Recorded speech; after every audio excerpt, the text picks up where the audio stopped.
गोदानै मुं थिसननो गोनां फरायसाफोरनि थाखाय गोजोनथाव खौरां।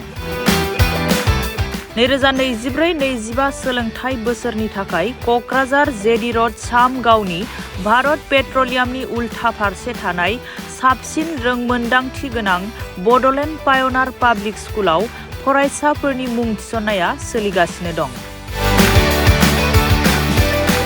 इंराजि बिजोंजों साबसिन सोलोंथाइ होनाय आरो सोलोंथायारि साबसिननि दावबायनायखौ जागायहोनो सिगां फारसे दं बड'लेण्ड पाय'नार पाब्लिक स्कुल।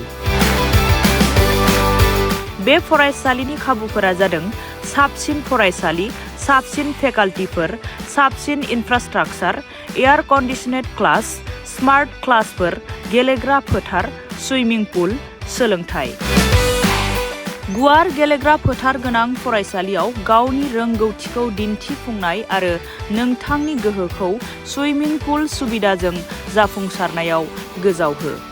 अब्ला मानोथो गोनो गोथो जाबावनो?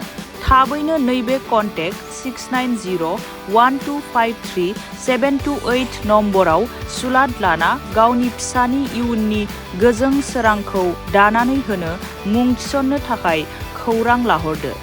बड'लेण्ड पाय'नार पाब्लिक स्कुल, क'क्राझार।